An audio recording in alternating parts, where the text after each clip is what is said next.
watching the news on Galaxy Television, and here are the stories making our headlines. Federal government set aside 1% of consolidated revenue for smooth running of the country's health sector to tackle medical tourism. As workers of the National Emergency Management Agency commence 3-day warning strike to protest non-payment of severance package.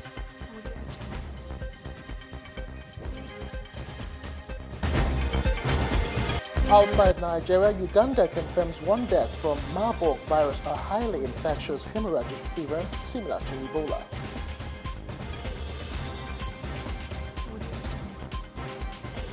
And on sports news, ex-international Chikelo Iloenyosi wants early preparation for 2018 World Cup in Russia.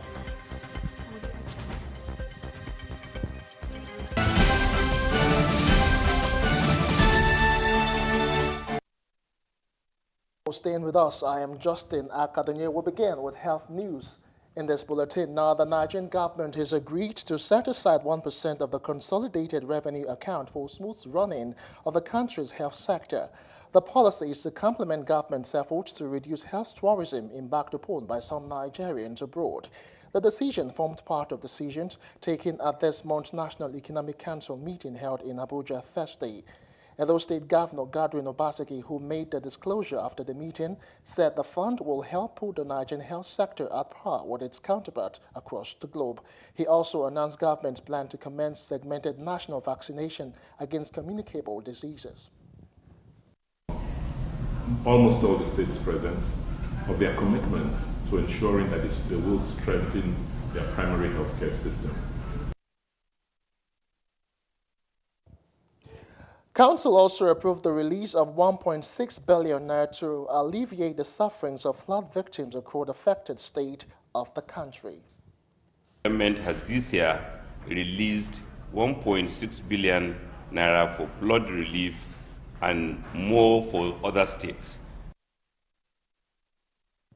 Abia State Governor Okezie Ikpeazu and the Minister of State for Trade and Industry Aisha Abubakar gave an update on the killer vaccination of the military in some states and Government Committee for Industrial Development in the country. We all know what the international conventions are. If any person or government is involved in the injection of any noxious substance, be it biological or chemical, it amounts to the highest form of terrorism. Complaints were improving broadband penetration across the nation, resolving the nagging issue of multiple taxation, facilitating access to land, providing security to investments, standardizing regulatory requirements, facilitating inter-business linkages, collaborating on project development and maintenance, and providing shared facilities.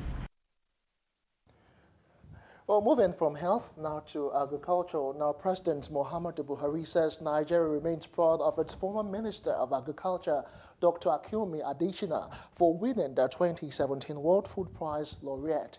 Adesina, who is the president of the African Development Bank, is being presented the $250,000 prize and laureate sculpture at a ceremony at the Iowa State Capitol, United States.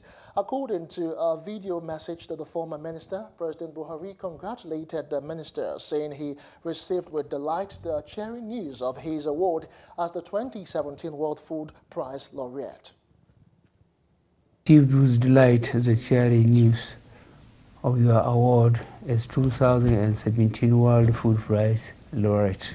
Certainly, this did not come to me and many Nigerians as a surprise, given your antecedents and contributions to the development of agriculture across the African continent. We are very proud of you. The president said Akinwumi's choice as the winner of the World Food Prize is a clear recognition and appreciation of his long-standing contributions reflected in his several roles and activities which promote social-economic development. Well, moving on now to the National Assembly.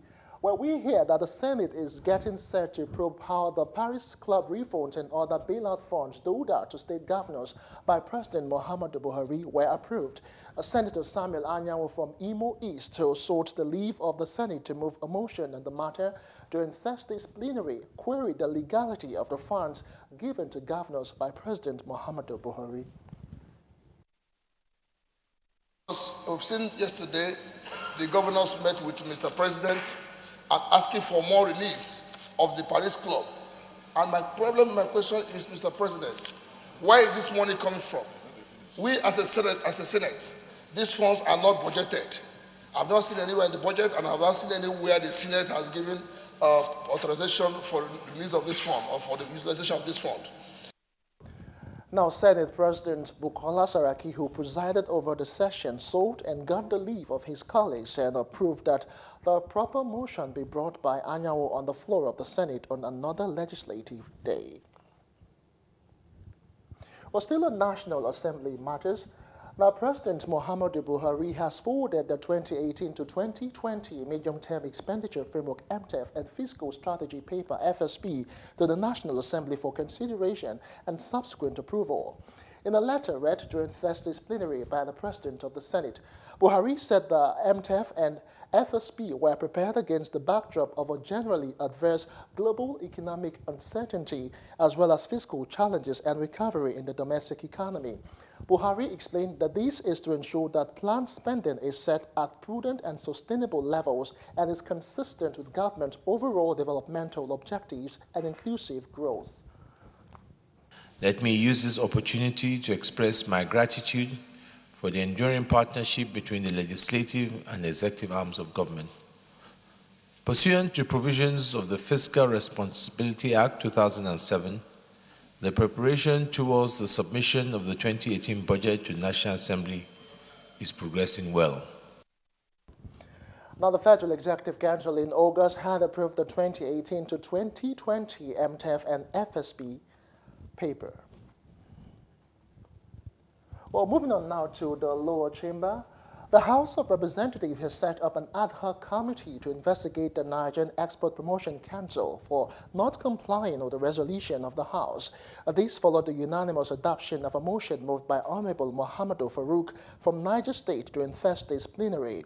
Farouk informed the House that queries were issued to all the aggrieved staff on 15th August this year over the matter, requiring them to face a disciplinary committee on the 21st of September with the intention of dismissing, suspending, or demoting all the concerned staff. Candidates by the Chief Executive Officer, Judiciary Annual Performance Evaluation Report, which is broadly provided in public service rules, promoting junior officers over and above their senior ones. There are also cases of documents forgery to justify the irregularities perpetrated in the promotion exercise. The Speaker of the House of Representatives, Yakubu Dogara, however, adopted the motion after a voice vote, and the committee is to report back in 2 weeks for further legislative action. You're still watching the news coming to you from Galaxy Television. Still ahead, when we return, staff of the National Emergency Management Agency protest non-payment of severance package or call for resignation of the Director General. The details when we return. Stay with us.